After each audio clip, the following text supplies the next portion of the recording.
Let's go ahead and compare OnePlus Nord N200 5G and the Nokia X100. Both of these are budget priced 5G phones. Let's go ahead and get down to the specs. So the Nord N200 was released in June 2021, X100 a little bit newer, November 2021.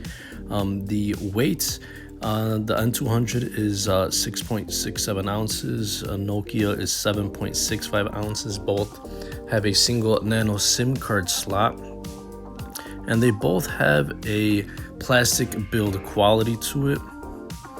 The OnePlus phone has a 6.5-inch display versus the Nokia's 6.67-inch display, so a little bit bigger display on the Nokia.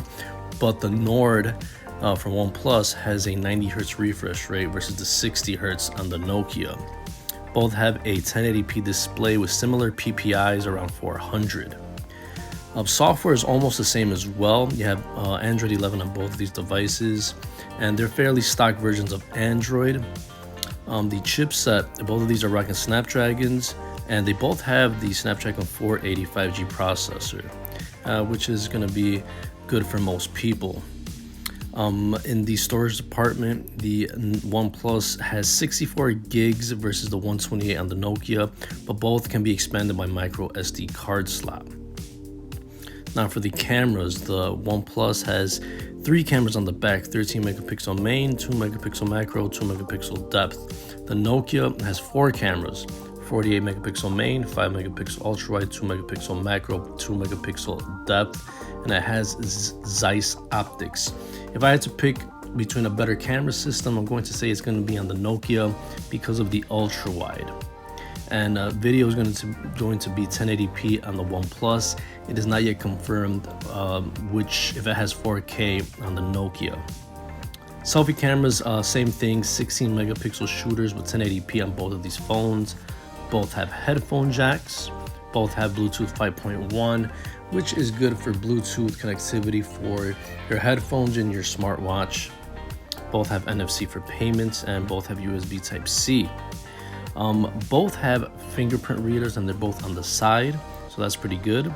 And both have big old batteries. The Nord N200 has a 5,000 milliamp battery versus the 4470 on the Nokia, and both have fast charging at 18 watts. So battery department is very, very good. So overall, I mean, these phones compare very good to each other. Price-wise, both of these are going to be free if you get them from Metro PCS, but if you get these phones unlocked, they're going to be hovering around the $200 mark. Between these devices, there's not much to separate these two, but there are some clear advantages one over the other.